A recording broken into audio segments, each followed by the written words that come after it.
किंवा त्यांना अडचणी आहेत, तर त्या अडचणी रिझॉल्व्ह करण्यासाठी हा कॉल मुद्दामून अरेंज केलेला आहे.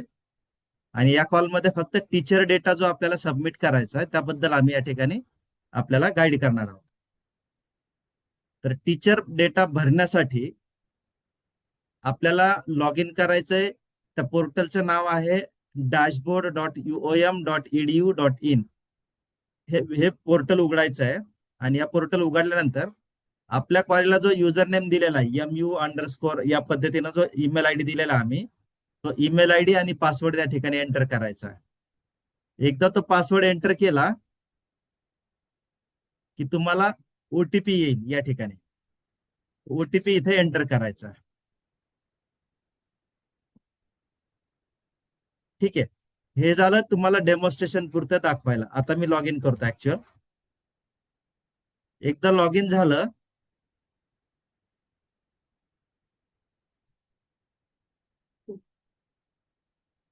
त्या ठिकाणी ओटीपी एंटर करायचा आहे.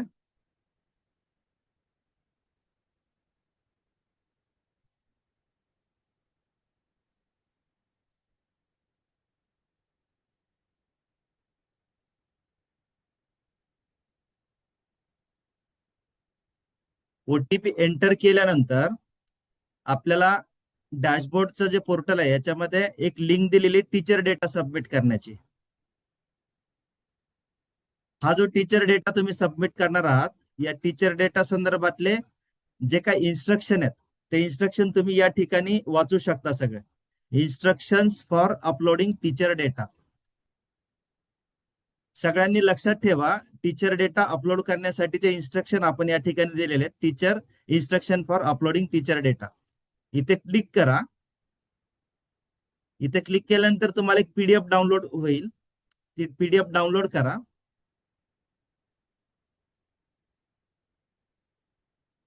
त्या पीडीएफ मध्ये टीचर डेटा कसा अपलोड करायचा आहे त्याचे इन्स्ट्रक्शन दिलेले आहेत स्टेप बाय स्टेप. तर पहिली स्टेप काय याच्यामध्ये, check teacher data column descriptions. ठीक आहे.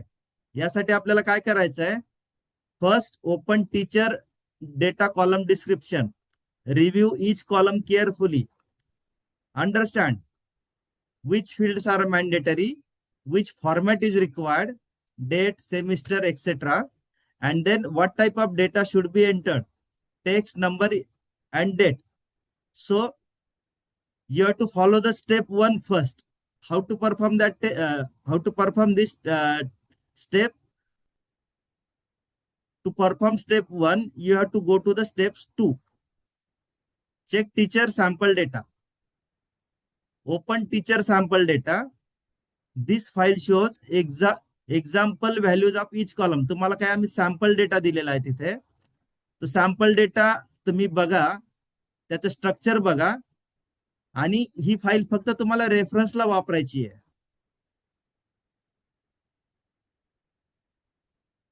आता ही एकदा इन्स्ट्रक्शन एकदा वाचून झाले की दुसरी स्टेप आपल्याला सॅम्पल डेटा एकदा बघायचा आहे. आणि हा सॅम्पल डेटा बघून झाल्यानंतर तिसरी स्टेप जी आहे ती आपल्याला फॉलो करायची आहे. ते तिसऱ्या स्टेप मध्ये आपल्याला काय करायचंय, teacher structure data to upload. या लिंक वरती क्लिक करायचंय. त्या लिंक मध्ये गेलात की तुम्हाला टीचर स्ट्रक्चर डेटाचं एक एक्सेल फाईल आहे सॅम्पल, ती डाउनलोड करायची आहे. आणि त्या फाईलमध्ये तुमच्या कॉलेजचा डेटा ऍड करायचा आहे. तो डेटा तुम्ही ज्यावेळेस ऍड कराल, त्या ऍड केलेल्या डेटा फाईलमध्ये कुठल्याही कॉलमचं नाव बदलायचं नाहीये, कुठल्याही कॉलमची सिक्वेन्स चेंज करायचा नाहीये, कुठलाही कॉलम आपल्याला डिलीट करायचा नाही, किंवा कुठलाही कॉलम आपल्या मनानं तिथे ऍड करायचा नाहीये. एकदा या स्टेप तिसरी फॉलो झाली की मग तुम्हाला तो जो डेटा ऍक्च्युअल तो डेटा ऍड करा. हा डेटा ऍड करत असताना एक्सेल मध्ये डेटचा फॉर्मॅट हा DDMMYYY असा असला पाहिजे. सेमिस्टरची जी व्हॅल्यू आहे, सेमिस्टर 1, 2, 3, 4, तर तो याच सिक्वेन्स मध्ये असली पाहिजे. 1 ते 10च्या मधलीच या दरम्यानची व्हॅल्यू असली पाहिजे. 011, 022 किंवा ABCD असं काही तिथे एंटर केलेलं चालणार नाहीये. त्यानंतर सब्जेक्ट एक्सपिरियन्स सुद्धा तुम्हाला नंबर मध्ये टाकायचा आहे. तुम्ही काय करतायत की सब्जेक्ट एक्सपिरियन्स वर्ड्स मध्ये टाकता, 5 इयर, 10 इयर, 17 इयर. तिथे फक्त नंबर एंटर करायचा आहे, 1 2 3 4, जे काही इयरचा एक्सपिरियन्स असेल तो. आणि कुठल्याही सेलमध्ये तुम्हाला स्पेशल कॅरेक्टर वापरायचं नाहीये. And, hash, colon, special character, dollar, hash, अशा काही गोष्टी तिकडे टाकायच्या नाहीयेत. हे सगळं एकदा केअरफुली चेक करा आणि त्यानंतर ती फाईल तुम्हाला झिप करायची आहे. एक्सेल फाईल आपल्या डेस्कटॉपवर किंवा तुमच्या जे काही डिझायर फोल्डर आहे त्या ठिकाणी ते सेव्ह करा. ते एक्सेल फाईलला तुम्ही झिप करा, कंप्रेस करा राईट करून. एकदा झिप फाईल झाली का मग ती फाईल दिलेला जो पाथ आहे स्टेप 6 मध्ये तिथे जाऊन ती तुम्हाला अपलोड करायची आहे. आणि एकदा तो डेटा अपलोड झाल्यानंतर तुम्हाला तिथे मेसेज पण येतो, wait until upload the process complete. एकदा ही प्रोसेस कम्प्लीट झाली की मग तुम्हाला अपलोड झालेला डेटा पाहता येतो. त्यासाठी तुम्हाला व्ह्यू अपलोडेड डेटा मध्ये जायचं आणि व्ह्यू टीचर डेटा बघायचं. तुम्ही अपलोड केलेला डेटा त्या ठिकाणी दिसेल. आता मी या स्टेप आहेत तुम्हाला मी प्रत्यक्ष लाईव्ह दाखवतो, त्यात प्रत्यक्ष बघून घ्या. काही शंका असेल तर मग आपण नंतर विचारू. आणि या कॉलची रेकॉर्डिंग मी आपल्या सर्वांना शेअर करतो. आता या ठिकाणी लॉग इन मध्ये आल्यानंतर डॅशबोर्ड वरती टीचर डेटा या लिंक वरती आपल्याला जायचंय. टीचर डेटा या लिंक मध्ये गेल्यानंतर आपल्याला इथे काही इन्स्ट्रक्शन दिसत आहेत बघा. इथं आता तुम्ही काय युजरने लॉग इन केले ते युजर नेम दिसतंय. त्यानंतर download teacher sample data and upload structure, इथे बघा आता तुम्हाला लिंक दिल्यात. तर पहिला जो ऑप्शन आहे ना, टीचर डेटा कॉलम डिस्क्रिपन्सी, तर ही एक सॅम्पल फाईल आहे, तुम्हाला वाचण्यासाठी दिली आहे फक्त. तुम्हाला टीचरचा डेटा कसा आहे, त्याचे कॉलम काय आहे, त्या डिस्क्रिपन्सी काय ते पाहता येतील इथून. इथं क्लिक करा, ती फाईल डाउनलोड करा. त्या ठिकाणी बघा कुठल्या कॉलम मध्ये आपल्याला काय भरणं अपेक्षित आहे त्याचे डिटेल्स दिलेत पीडीएफ मध्ये. ऑर्गनायझेशन युनिट कोड, म्हणजे इथं तुम्हाला तुमच्या कॉलेजचा कोड एंटर करायचा. एक सेकंड.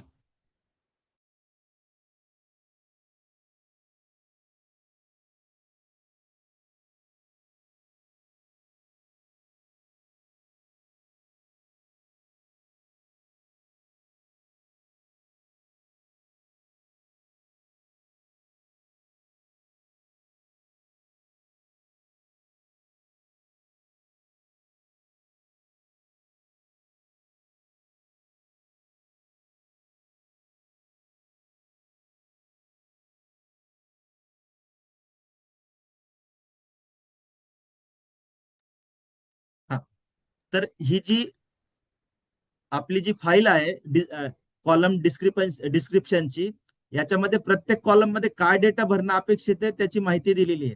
एम्प्लॉय कोड मध्ये त्या एम्प्लॉयचा कोड टाकायचा आहे. सॉल्युशन मध्ये सॅम्पल दिले काय सॉल्युशन असलं पाहिजे.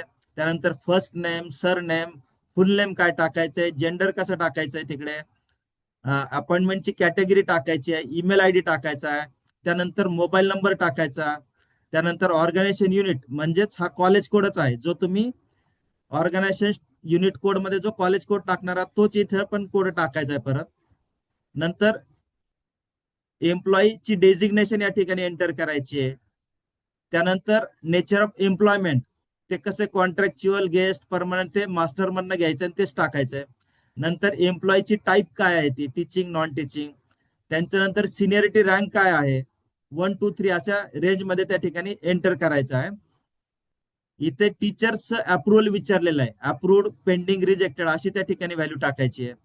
टीचरचे अप्रुव्हल डेट या ठिकाणी आपल्याला एंटर करायची. त्या डेटचा फॉर्मॅट हा DDMMYY असा असला पाहिजे, कुठल्याही पद्धतीने डेट त्या ठिकाणी टाकू नका.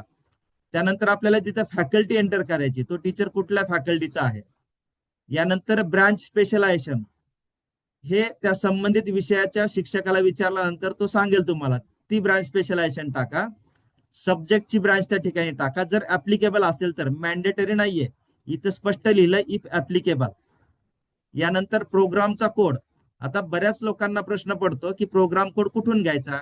तर आपल्या कॉलेजमध्ये जे प्रोग्राम ऑफर केले जातात ते प्रोग्राम आपण समर्थ लॉग इन मधनं बघू शकता आणि त्याचे कोड तिथे तुम्हाला पाहायला मिळतील.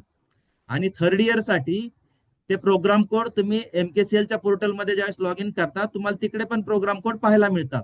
तर प्रोग्राम कोड तिथनं रेफर करा आणि ते एंटर करा. वेगळे प्रोग्राम कुठलेच घ्यायचे नाहीत. आणि हे 25-26 साठीचं सर्क्युलर काढलंय सेक्शनना. तर 25-26ला तुमच्या कॉलेजमध्ये फर्स्ट इयर आहे, सेकंड इयर आहे, थर्ड इयर आहे. या तिन्ही वर्षाचे प्रोग्राम कोड कुठेतरी नोट करा आणि त्या कोडच्या अगेन्स्टच प्रोग्रामचे नावं त्या ठिकाणी एंटर करा आणि ते भरा. त्यानंतर त्याचं part first year, second year, third year तिकडे टाका. त्यानंतर सेमिस्टर कुठला आहे ते 1, 2, 3, 4 ती व्हॅल्यू टाका. त्यानंतर कोर्स कोड. कोर्स कोड म्हणजेच सब्जेक्ट कोड. न्यू एज्युकेशन पॉलिसीमध्ये सब्जेक्टला कोर्स असा शब्द आहे, तर तिकडे कोर्स कोड असं वापरायचं आहे. हाही तुम्हाला तुमच्या प्रोग्राम स्ट्रक्चर मध्ये, समर्थ लॉग इन मध्ये, तसंच एमकेसीएलच्या लॉग इन मध्ये थर्ड इयरच्या मुलांसाठी एमकेसीएल पोर्टल मध्ये पाहायला मिळतील. तो कोर्स कोड टाकायचा आहे, त्या कोर्सचं नाव टाकायचं आहे आणि सब्जेक्टचा एक्सपिरियन्स, संबंधित टीचरला किती वर्षाचा अनुभव आहे त्या विषयाचा, ते त्या ठिकाणी टाकायचं आहे. आता आपल्या समोर असा प्रश्न पडतो, एखादा शिक्षक 2-2 विषय शिकवतो, तर मग त्याचं कशी माहिती भरायची? तर तशा संबंधित टीचरची 2 रो येतील त्या ठिकाणी. एका रो मध्ये एक विषयाची माहिती असेल आणि दुसऱ्या रो मध्ये दुसऱ्या विषयाची माहिती असेल. असे 2 रो स्वतंत्र त्या ठिकाणी येतील. तर हे झालं. हे डिस्क्रिप्शन काय लिहिलंय तुम्हाला त्या एक्सेल फाईल मध्ये, ज्या ज्या कॉलम मध्ये माहिती भरायची त्या प्रत्येक कॉलमचं डिस्क्रिप्शन दिलंय. हे डिस्क्रिप्शन कसं पाहायचं? ही जी पहिली लिंक दिलेली आहे, टीचर डेटा कॉलम डिस्क्रिप्शन, इथे क्लिक केलं की तुम्हाला ते पीडीएफ फाईल डाउनलोड होईल. यानंतर दुसरं एक लिंक दिले या ठिकाणी, टीचर सॅम्पल डेटा. बरेचसे colleges teacher sample data file download करत आहे आणि तीच अपलोड करत आहे. तर असं चुकूनही कुणी करू नका. ही फक्त सॅम्पल डेटा आहे की जो तुम्हाला वाचण्यासाठी दिलाय. काही शंका राहू नये तो डेटा भरत असताना, म्हणून आम्ही त्या ठिकाणी त्याची माहिती देण्यासाठी एक सॅम्पल डेटा दिलाय. तो जर तुम्ही डाउनलोड केला तर त्या ठिकाणी ती एक्सेल फाईल डाउनलोड होईल आणि डाउनलोड केलेल्या फाईलमध्ये हे बघा, तुम्हाला ऑर्गनायझेशन कोड दिसतील, रो 2 नंबर रो मध्ये एम्प्लॉय कोड दिसतील, सॉल्युशन त्या ठिकाणी दिलेलं आहे. त्याचे ड्रॉपडाऊन तुम्ही कुठून घ्यायचे ते पण आहे ऑप्शन. फर्स्ट नेम, सरनेम, फुल नेम, जेंडर, जेंडर साठी पण ड्रॉपडाऊन दिलेले आहेत. यापैकीच ड्रॉपडाऊन निवडायचा आहे. शॉर्ट मध्ये कुणी एफ, एम किंवा टी अशी काही एंटर करू नका. त्यानंतर कॅटेगरीचाही मास्टर आहे त्या ठिकाणी, ती कॅटेगरी त्या ठिकाणी अपडेट करा. नंतर त्या एम्प्लॉयचा ईमेल आयडी त्या ठिकाणी टाकायचा आहे. त्यानंतर मोबाईल नंबर त्या ठिकाणी घ्यायचा आहे. ऑर्गनायझेशन युनिट म्हणजे त्या आपल्या कॉलेजचं नाव येईल या ठिकाणी. एम्प्लॉयचं डेजिग्नेशन म्हणजे प्रोफेसर, असिस्टंट प्रोफेसर किंवा असोसिएट प्रोफेसर असं त्या ठिकाणी भरायचंय. नेचर ऑफ एम्प्लॉयमेंट इथेही मास्टर दिलेला आहे, कॉन्ट्रॅक्च्युअल, परमनंट, टेम्पररी यापैकी ती व्हॅल्यू घ्या. नंतर तो टीचरचं टाईप काय आहे, टीचिंग आहे की नॉन टीचिंग किंवा अकॅडमिक, या 3 पैकी कुठलंही जे ऑप्शन ऍप्लिकेबल आहे ते भरा. सिनियरिटी रँक इथे 1, 2, 3 व्हॅल्यू जी तुम्हाला माहिती आहे ती व्हॅल्यू अप टू 10 जी काय असेल एंटर करा. टीचरला अप्रुव्हल मिळालेलं आहे का विद्यापीठाकडनं? मिळालं असेल तर येस करा, मिळालं नसेल तर नो करा. आता इथे अशी मनात शंका कृपया आणू नका की फक्त अप्रूव्ड टीचरचा डेटा भरायचा आणि नॉट अप्रूव्डचा भरायचा नाही, असं काही नाही. आपल्या कॉलेजमध्ये आपल्या जेवढे विषय शिकवले जातात त्या सगळ्या विषयांची माहिती भरायची आहे आणि ज्या विषयाच्या शिक्षकांना मान्यता नाही असे त्यांच्यासाठी तुम्ही इथनं ऑप्शन नो असं घ्या. इथे हे फाईल एडिट मोड मध्ये घ्या. इथे टीचर अप्रुव्हल ते तुम्ही, ज्याला अप्रुव्हल नाही त्याला तुम्ही नो करू शकता. हे बघा या ठिकाणी नंतर अप्रुव्हल असेल तर तुम्ही तिथे डेट टाका. ती डेटचा फॉर्मॅट DDMMYYY असा आहे. यानंतर फॅकल्टी त्या ठिकाणी एंटर करा. आपल्या समर्थ लॉग इन मध्ये फॅकल्टी पाहता येते, काय नाव फॅकल्टीचं त्या प्रोग्रामच्या. त्यानंतर एमकेसीएलच्या साईटवरही तुम्हाला प्रोग्रामची फॅकल्टी पाहता येते, ती फॅकल्टी त्या ठिकाणी घ्या. ब्रांच स्पेशलायझेशन संबंधित शिक्षक तुम्हाला सांगतील त्यांचं कुठलं स्पेशलायझेशन आहे ते. त्यानंतर सब्जेक्टची ब्रांच असेल तर तिथे एंटर करा, नसेल ती नॉट ऍप्लिकेबल वापरू शकता तुम्ही तिथे. प्रोग्राम कोड आता जसं मी डिस्क्रिप्शन सांगताना सांगितलं की प्रोग्राम कोड हे तुम्हाला समर्थ किंवा एमकेसीएलच्या लॉग इन मध्ये मिळतील. तुमच्या कॉलेजमध्ये जे प्रोग्राम ऑफर केले जातात ते प्रोग्रामचे कोड त्या ठिकाणी भरायचे. त्यानंतर प्रोग्रामचे नाव त्या ठिकाणी लिहायचे जे त्या ठिकाणी केलेले आहेत. कुठलाही कोड चुकू देऊ नका. प्रोग्रामचे नाव लिहा. पार्ट मध्ये याला वर्ष असं म्हणतात, first year, second year, third year, fourth year, fifth year.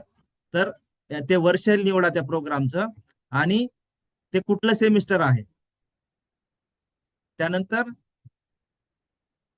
त्या कोर्सचा कोड म्हणजे त्या विषयाचा कोड तो समर्थ किंवा MKCLच्या लॉगिन मधनं घ्या. त्या कोर्सचं नाव, त्या विषयाचं नाव इथे टाका आणि त्या विषयाचा अनुभव काय तो या ठिकाणी भरा.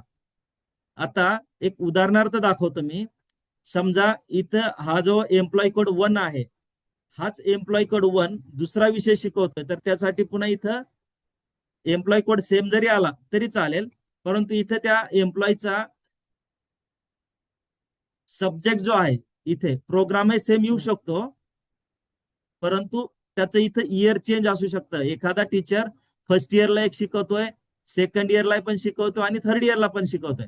तर तशा टीचरसाठी तुम्हाला ही ही इन्फॉर्मेशन तेवढ्या वेळेस रिपीट होणार आहे. पुढे त्याचे सेमिस्टर पण बदलू शकतात. फर्स्ट इयर मध्ये तो सेम 2 ला असू शकतो, थर्ड इयर मध्ये सेम 6 शिकवत असेल आणि एखाद्या थर्ड इयर मध्ये सेम 5 पण शिकवत असेल, तर ते त्या ठिकाणी एंटर करा. त्यानंतर फर्स्ट इयरचा जो फर्स्ट सेमचा जो सब्जेक्ट कोड आहे तो सब्जेक्ट कोड, त्या सब्जेक्टचे नाव, 6 सेमचा सब्जेक्ट कोड, त्या सब्जेक्टचे नाव, 5th सेमचा सब्जेक्ट कोड, त्याचं नाव, हे त्या ठिकाणी भरायचंय आणि त्या विषयाचा एक्सपिरियन्स तिथे भरायचा आहे. ही झाली फक्त तुम्हाला एक सॅम्पल फाईल मी दाखवली, जी आम्ही एक तुम्हाला बघण्यासाठी दिलेली आहे. या फाईलमध्ये तुम्हाला डेटा भरायचा नाहीये. परत एकदा ऐकून घ्या. ही जी फाईल दिलेली आहे लिंक नंबर 2 मध्ये, टीचर सॅम्पल डेटा ही जी लिंक दिली आहे, या ठिकाणी जी फाईल तुम्ही डाउनलोड कराल त्यामध्ये तुम्हाला फक्त सॅम्पल डेटा वाचायचा आहे, त्याच्यात माहिती भरायची नाही. आपल्याला ज्या टीचरचा डेटा भरायचा आहे त्यासाठी आपल्याला डेटा फाईल डाउनलोड करायची या लिंकवरनं. ही थोडस मोठ्या हिरव्या रंगामध्ये लिंक दिलेली आहे आणि इथे स्पष्ट लिहिलेलं आहे teacher structure data to upload. इथे क्लिक करा, ती फाईल डाउनलोड करा. डाउनलोड केल्यानंतर ती ओपन करा. ती फाईल ओपन केल्यानंतर तिला इनेबल एडिटिंग या ऑप्शन मध्ये जा. एकदा हा ऑप्शन इनेबल केला की रो नंबर 2 जो आहे इथून तुम्ही ती माहिती भरायला सुरुवात करा. सॉल्युशन जे आहे ते ड्रॉपडाऊन मधलंच घ्या. जिथे जिथे आम्ही ड्रॉपडाऊन दिले तेच घ्या त्या ठिकाणी. जेंडरही त्या ड्रॉपडाऊन मधलं वापरा. मी परत एकदा रिपीट करतोय, अपॉइंटेड कॅटेगरी पण दिलेल्या ड्रॉपडाऊन मधलीच घ्या.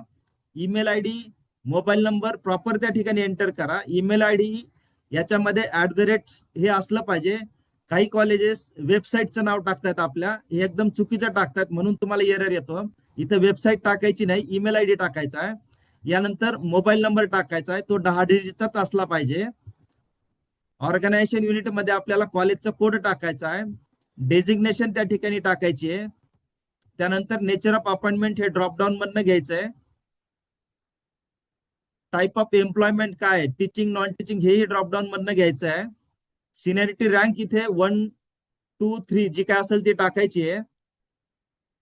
नंतर टीचर अप्रुव्हल असेल तर इथे यस नो हे जो पर्याय तुमचा तो घ्या त्या ठिकाणी. त्यानंतर डेट टाकायची. डेट ही DDMMYY अशीच असली पाहिजे. नंतर इथं फॅकल्टी टाका, फॅकल्टी ऑफ आर्ट्स. त्यानंतर ब्रांच स्पेशलायझेशन, समजा त्या संबंधित शिक्षकाची स्पेशलायझेशन हे समजा हिंदी हा विषय असेल, तिथे हिंदी लिहा. सब ब्रांच असेल तर भरा, नाहीतर नो म्हणा, नॉट ऍप्लिकेबल. इथे असं येऊ शकतं, एखादा प्राध्यापक कम्प्युटर सायन्सचा आहे तर त्याच्या बाबतीत स्पेशलायझेशन सायबर सिक्युरिटी हे असू शकतं, म्हणून तिथे येईल. ज्या विषयासाठी नाही ते सोडून द्यायचं. नंतर प्रोग्राम कोड टाका, हे तुम्हाला समर्थ आणि MKCLच्या लॉगिन मध्ये मिळतील. प्रोग्राम नेम घ्या तिकडनं. पार्ट हा फर्स्ट इयर, सेकंड इयर जे आहे ते घ्या त्या ठिकाणी. सेमिस्टर निवडा, कुठल्या सेमिस्टरचा तो विषय शिकवताय संबंधित शिक्षक, आणि नंतर त्या विषयाचा कोड समर्थ मध्ये असलेला किंवा MKCL मध्ये असलेला तो कोड घ्यायचा आहे. त्या विषयाचं नाव घ्यायचं आहे आणि विषयाचा अनुभव वर्षामध्ये टाकायचा आहे, नंबरमध्ये. आणि ही एकदा फाईल झाली तयार, पूर्ण फाईलमध्ये तुमचा डेटा येणार. नंतर या फाईलला तुम्ही सेव्ह करा तुमच्या एका स्पेसिफिक लोकेशनला.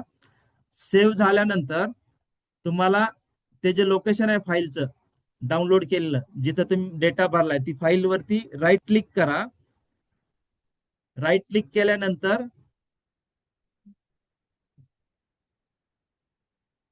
कॉम्प्रेस टू असं एक ऑप्शन आहे आणि तिथे झिप असं ऑप्शन दिलेलं आहे, झिप फाईल म्हणायचं.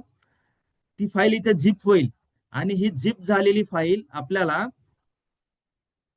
या ठिकाणी जी लिंक दिलेली आहे झिप फाईल मध्ये टीचर डेटा, इथे सिलेक्ट करायची आहे आणि ती फाईल आपल्याला त्या ठिकाणून इम्पोर्ट करायची आहे. एकदा ती फाईल अपलोड झाली आणि त्या फाईलमध्ये जर काही इश्यू नसेल, एरर नसेल, तर ती सक्सेसफुली अपलोड होते. आणि अपलोड झालेला डेटा हा तुम्हाला नंतर व्ह्यू टीचर डेटा ही जी वरती लिंक दिसते या ठिकाणी क्लिक केलं तर तुम्हाला अपलोड झालेल्या डेटाचं स्टेटस इथं पाहायला मिळेल. आणि हा डेटा एकदा तिथे तुम्हाला दिसला की नंतर तुम्हाला सगळ्यात खाली एक इथे इन्स्ट्रक्शन दिलंय, फायनल सबमिट म्हणून त्या ठिकाणी पर्याय, तिथे फायनल सबमिट वापरायचंय. मग तो डेटा विद्यापीठाकडे जमा होईल.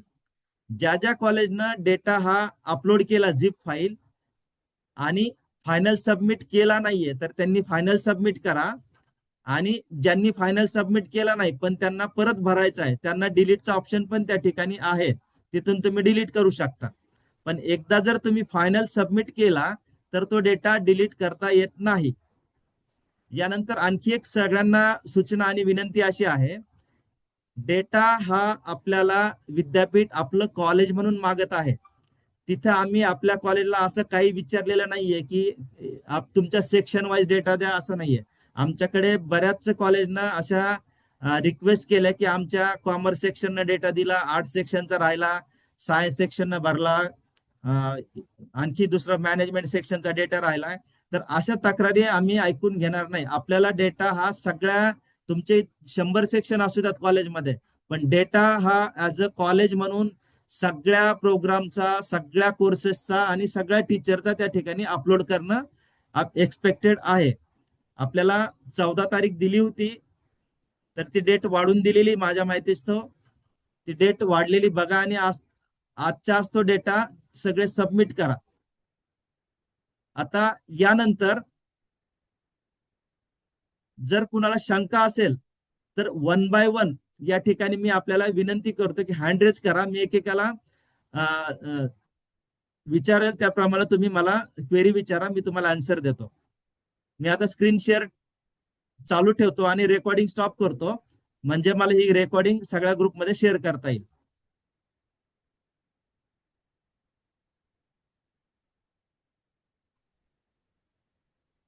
Hello sir.